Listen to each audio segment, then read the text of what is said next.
I am Shanique Davis. I am very, very, very much Jamaican. I'm married. I'm an author and I host a talk show that helps others build their platforms as I do give others a platform to speak. That's what I do. I give. So, in addition to that, one cool thing about me is I love to laugh.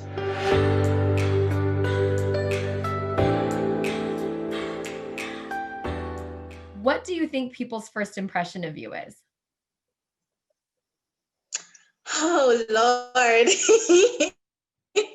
It's something that I don't even like admitting, but I think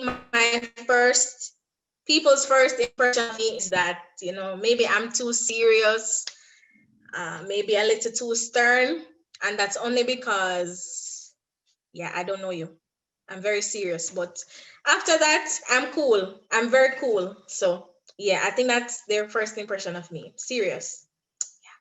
So you kind of take it all in then, I guess, when you meet new people and you kind of take a step back and kind of say, okay, feel out the situation and then get comfortable and ease into it. I do the same thing. Yeah. Except I do it more with an awkward smile. So maybe. No, I hate awkward smiling. So if I'm gonna smile awkwardly, I just don't, because I have to smile genuinely. I hate fake smiling. So, and sometimes I think it's a Jamaican thing, because people here are serious. Not everyone, but I love it. And no, and I don't like the fake smile either. I just mean like I do that, like I'm comfortable but not comfortable, uncomfortable but not comfortable. Yeah. Yeah, and that's enough for me to laugh as well. Awkward. Good. Well, then if we're in a room together and we're both uncomfortable, you can look at me and I'll make you laugh and then we'll both be comfortable. Yeah, man. We're gonna laugh. Yeah, that's it. So, where in Jamaica do you live?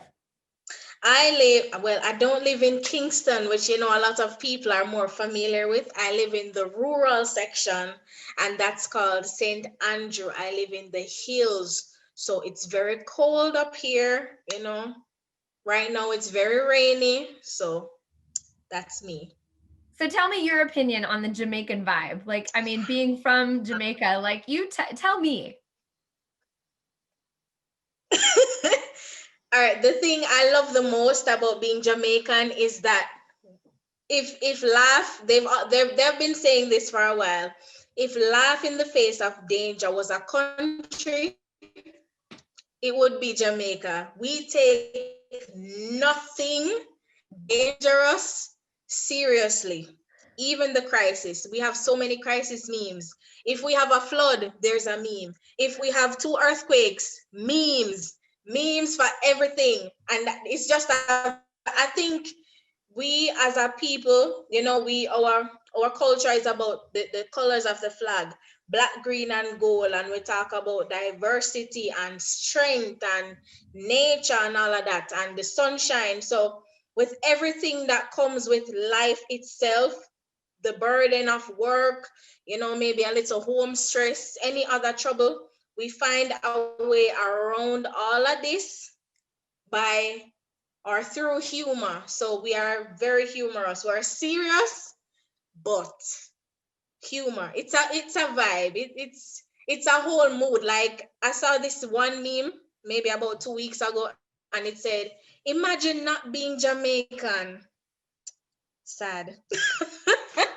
And I had to totally agree, because I don't wish I was a part of any other culture. Like, I love it. We have our good and bad days, but I love it.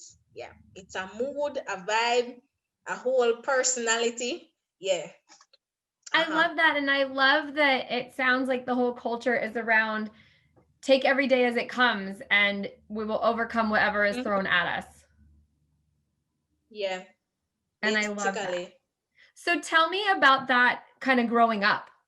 So tell me about how that gets instilled in you as a child, you personally. Like how does that happen for you?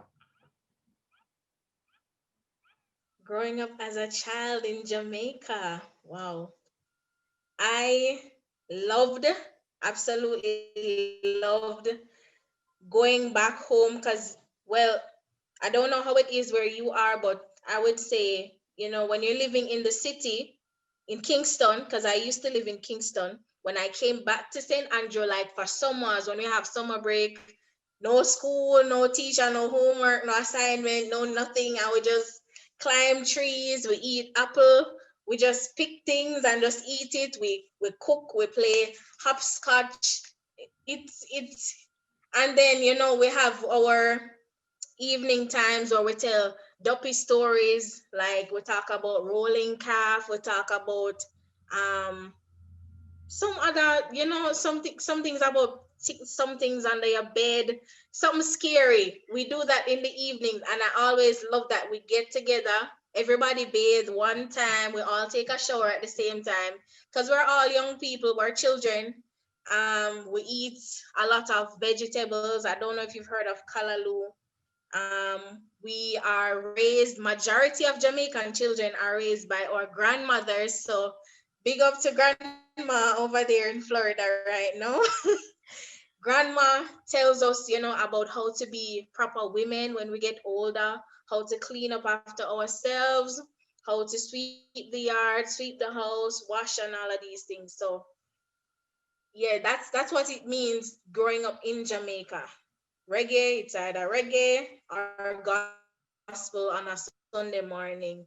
Every Sunday morning, it's gospel.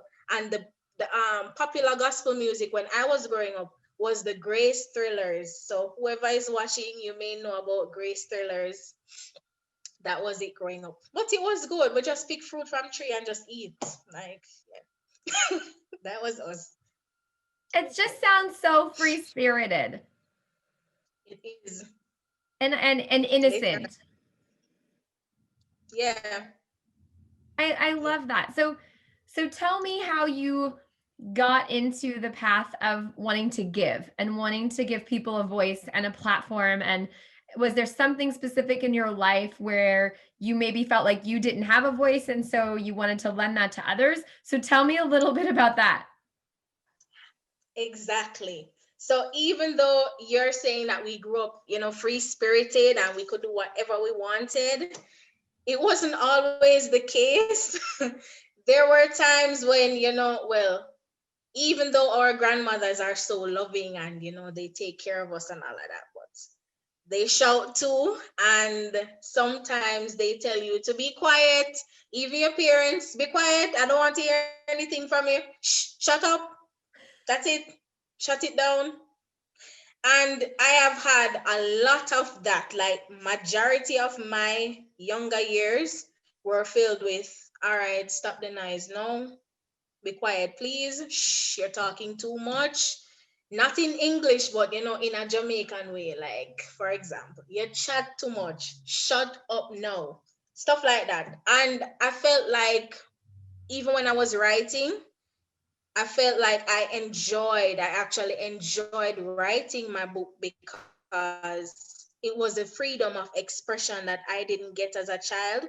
And then after putting out that book, I realized that other authors like myself who may not have a big platform to share, they actually do need exposure. And we can't sit around and wait for all the big TV stations and the big radio stations and magazines to call us and say, hey, Shanique, hey, Leslie, let's give you a feature, no cost. No, it's not gonna happen. So I decided to give them something to look forward to. It's not all doom and gloom. I understand that, the author's market is a bit saturated because we all have books. But the thing is, we are all unique. We all have a message that we need to get into the world. And so my message was to break barriers. And basically, I am breaking barriers because I'm doing something that not a lot of people are doing, and that's giving. We always want to get, but we don't want to be on the giving end of that support. So that's the barrier I'm breaking, the giving. Right. I love it. And it's interesting because one of the things that you said about authors not always having a platform, and when you wrote your first book, your experiences, I have to say, doing this show and meeting so many different authors. And even I have a friend that just put out a book. But the thing about it is, I didn't know even, I mean, I'm not an author, I don't write anything, but I didn't realize, I mean, when you're a kid, you read books and you just assume that somebody wrote this book, they submitted it somewhere, and somebody was like, yes, and like flooded the universe with it. But that's not what happens. And I'm learning that now. And I think that's great what you're doing for other people in your space. And I think that is incredible. And I am right with you, because I think regardless of what it is, like you said, everyone's got a book, everyone's got a message, but everyone also has a story. I tell authors all the time, the thing that when we have meetings, I said to them, the thing I'm most grateful for in doing this whole TalkTruth series is to actually get a chance to be a part of someone else's legacy. Like when I see posts that persons are saying, you know, my first author interview, or I've been featured here, I'm like, wow. So that's a thing I'm most grateful for, meeting persons to hear why they wrote the message to the world, so I can be a part of this. Yeah, from all the way in Jamaica. Yeah, man, we're little but Watalawa. Yes, we're a small island, but we're strong. Absolutely. And you are such a strong woman and so empowering. And I love it. And it's the similar thing. I interview, like you said, authors, different kinds of people that have done things. And they all say, well, this is a different kind of interview than I'm used to, because everyone usually wants to just talk about the marketing piece and what they're trying to get out there. Yeah. But I really want to know them as a person. And I want the world to know them as a person. Makes sense. So tell me something, speaking of getting to know you as a person, what is something that would surprise people to know about you? I'm very expressive. I don't think people get that from me a lot.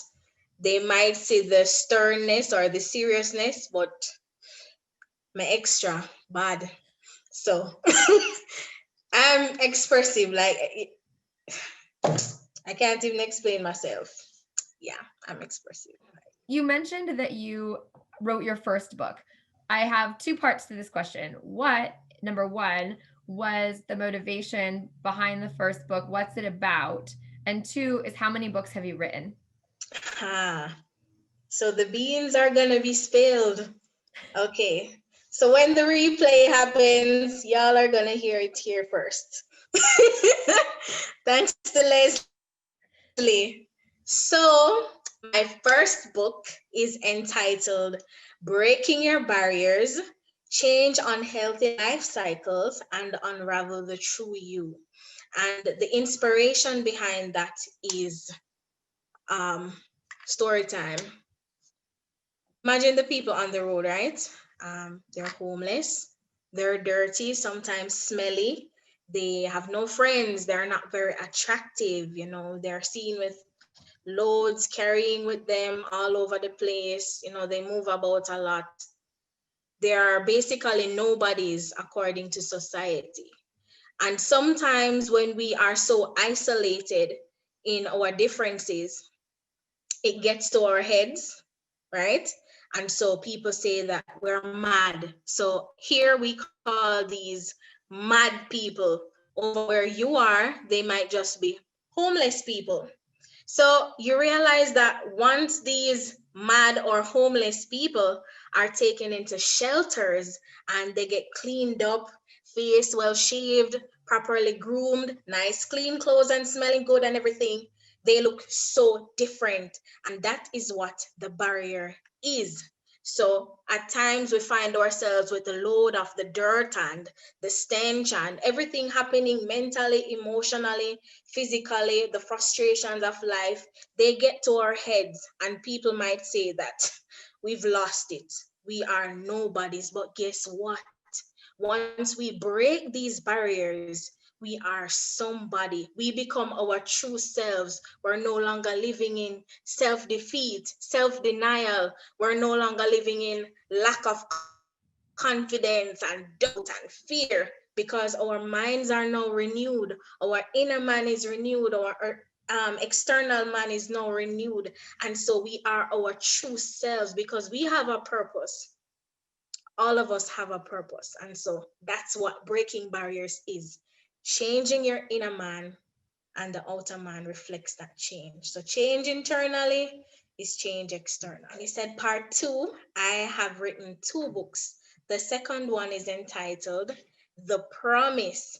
And basically, I remember I said I'm Christian, so I believe there was this strong pulling, this tug on my heart that, once I break these barriers, doing the things that are unconventional that people don't normally do, I will, of course, reap the benefits of the love that God has for me through my obedience in stepping out and breaking barriers. So that book is entitled The Promise, God's Promise, Man's Obedience. No one knows about that book, but it's there. So yeah, I'm giving breaking your barriers a chance to, you know, break barriers before, the promise comes along. So that's it. Incredible. And what amazing messages. Where can we get your books? Thank you. Oh, the book is available currently on Amazon. I am so inspired by you and your story. I absolutely love it. Well, to close out our conversation, Shanique, which I have been in awe of you this whole time, and I am enriched now now that I know you. Um, what, as you're out, whether it's in the city or up in the hills in Jamaica, or whether you come and decide once COVID's over to visit me in the US, what Listen, hey, my door is always open. What girl, is something that if you were walking down the street and you had the opportunity to hold up a sign that would say one thing about Shanique, what would you want people to know? that I love Jesus and Jesus loves them too. Yeah, I want people to know that. Yeah, I'm here for Jesus.